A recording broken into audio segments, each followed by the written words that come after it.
I've been testing some next-gen skincare ingredients for the past year, and I need to tell you what I've learned. Some of these are incredible, and some are just expensive versions of what we already have.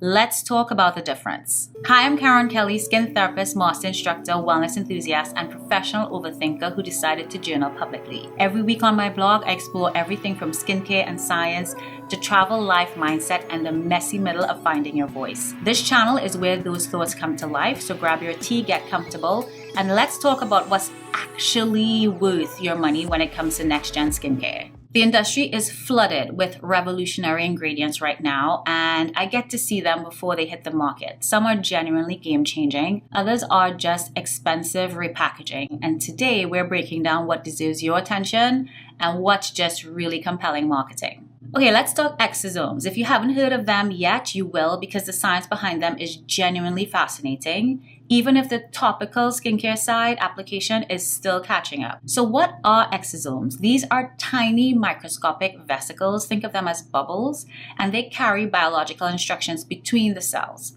In medical settings, they've shown remarkable promise in wound healing, tissue regeneration, and post-procedure recovery. And that's where the real research is. Those results are absolutely impressive. But there's a limit when it comes to the topical exosome skincare. Just like other ingredients, yes, they can sit on the surface of the skin or penetrate a few layers depending on the formulation. The difference between medical grade post-procedure formulations and retail products can be significant. We have different concentrations, we have different delivery systems, we have different results. So all of that considered, what can a well-formulated topical exosome do? Well, they can support collagen production, they can help to reduce inflammation, and they can help to improve skin's texture and resilience. I've seen real benefits in practice, but we do need to be honest. They're not delivering the same level of cellular transformation that you would see in clinical post-procedure settings. Also, here's the thing, not everybody needs them. If you're in your 20s with healthy skin, a solid routine, you probably don't need exosomes yet. This is really for people who want advanced intervention. Maybe you've plateaued with your retinoids and your peptides, or you're dealing with really significant signs of aging and damage. Exosomes can work alongside some of the other ingredients you're already using. And yes, a well-formulated, targeted exosome can be expensive. We're talking $200-300 for a topical serum, even more for a professional post-procedure formulation. The technology to extract, stabilize, and formulate these exosomes is very genuinely complex, and that's what you're paying for. So should you try them? If you're serious about your advanced skincare and you understand the potential and the limitations, and you can commit to consistent use, yes, absolutely, this might be worth exploring. The science is promising, and we're going to dive a lot deeper into the nuances of exosomes, the research, what actually works in the third video in this series. But for now, know this. Exosomes are the real deal, but there are limits. And if you're still trying to figure out the basics like your cleanser, your moisturizer, your SPF, and a retinoid or exfoliant, save your money and master those first. So the next two ingredients, they work hand in hand. Peptides are the foundation, and growth factors are the next level up. They both signal your cells, but they do it in different ways. So understanding both helps you know when you need to upgrade your routine. So let's talk peptides. If you've been in the skincare game for a while, you've probably used peptides before, but the new generation, they are different. Older peptides were basically signaling molecules that told your skin to make more collagen. The new ones, they are far more targeted. They are designed to work on specific pathways. So some target elastin production, others focus on barrier repair, and some can even work on reducing inflammation at the cellular level. So here's what peptides do. They are signaling molecules that mimic fragments of different proteins that your skin naturally produces. When applied topically, they trigger your skin's repair response, telling it to do things like make more collagen, strengthen your barrier, or reduce inflammation depending on the specific peptide that's in the formulation.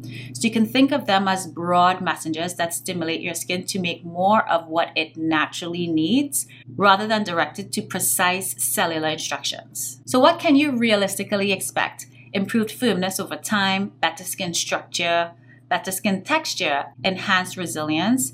You're not going to wake up looking 10 years younger, but with consistent use over 3 to 4 months, you'll see measurable improvement. And here's how to know if your peptide product is actually effective. Look for specific peptide names in the ingredient list, not just like a peptide complex. Check to see if there's a concentration. And honestly, if you're not seeing results after about 12 weeks of consistent use, it's probably not formulated well enough to make a difference. So let's talk growth factors. This is where things get really precise. Growth factors are also signaling molecules, but they work like a lock and key mechanism with your skin's receptors. When the right growth factor meets the right receptor, it triggers a specific cellular response. Now, what makes newer growth factor formulations a little bit different is their stability. Earlier versions degraded quite quickly once exposed to air or light. The newer generations use a better preservation technology, which means that they stay active longer and deliver more consistent results. So here's the key difference. Peptides are broad messengers. They tell your skin to make more of something.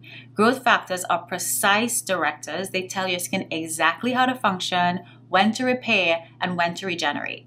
So what does that mean for results? Well, growth factors can be incredibly effective for accelerating healing, improving skin density, and that means that your skin literally feels thicker or more substantial under your fingers when you touch it.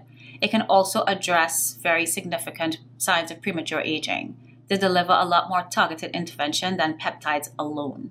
And here's what to look for with growth factors. Again, you want to make sure that they're pretty high on the ingredient list, ideally within the first 5 to 7 ingredients.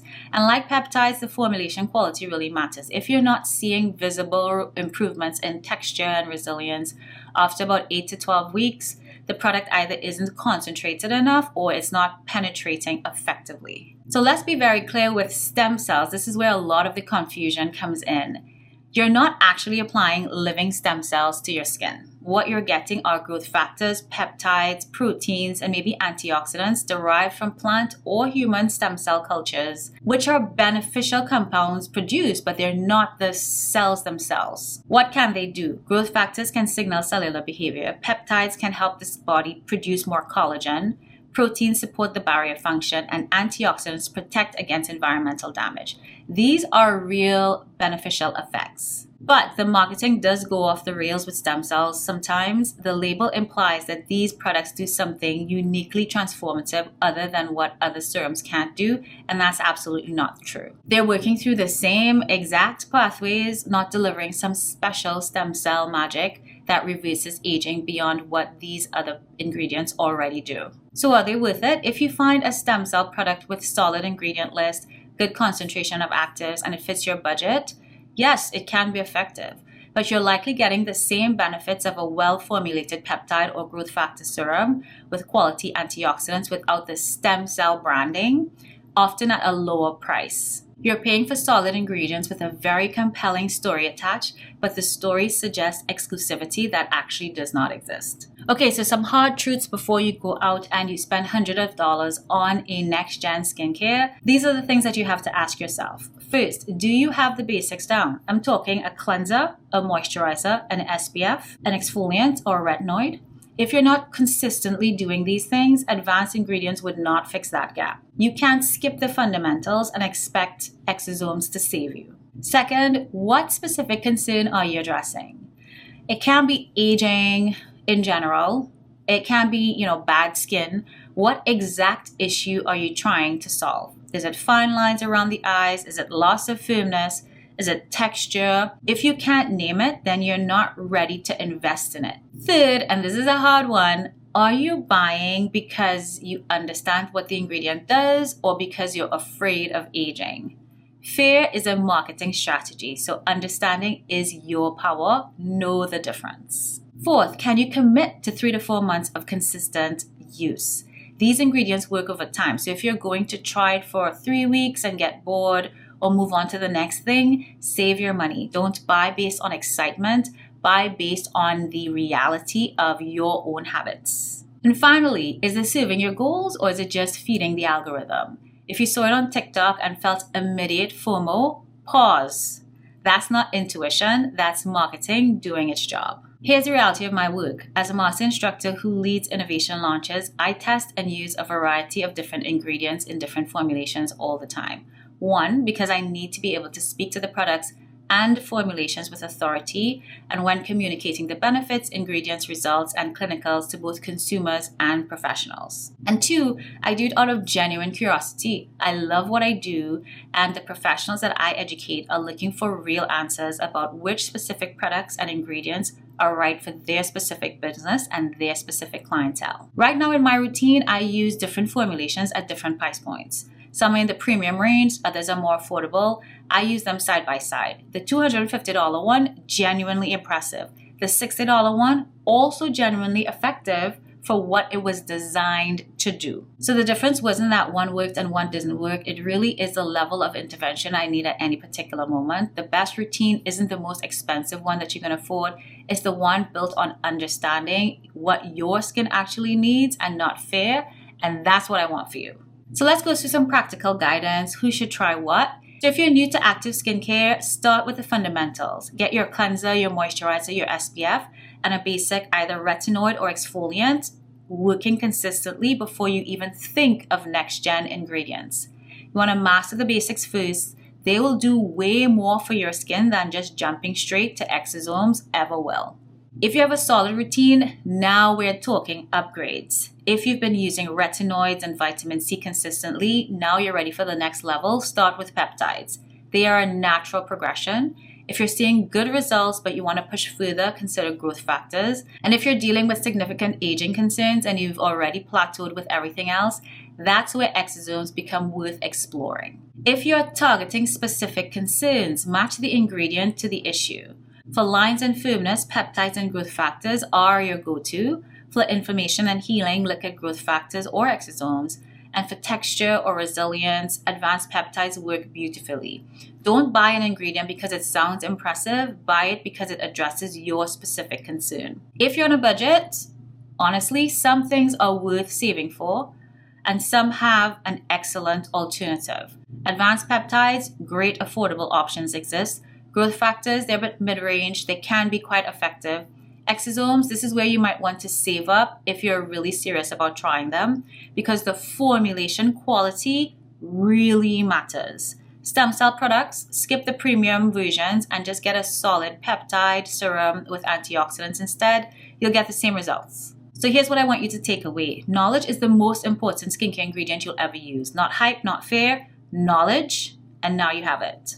Exosomes are cutting edge, but they're not magic. Peptides and growth factors, genuinely effective when you're ready for them. Stem cell products, solid actives with compelling marketing, but nothing exclusive. My 2026 is about investing in what truly matters, starting with what I put on my face. And I want the same clarity for you, confidence in your choices, not pressure from someone else's goals. Full blog post with all the research and nuanced details linked in the description below. And I want to hear from you. What next-gen ingredient are you most curious about? Drop a comment below and let me know. If this helped, subscribe for more science-backed skincare education. No fluff, no fear tactics, just honest, informed conversation about what actually works. Until next time, stay radiant, be well.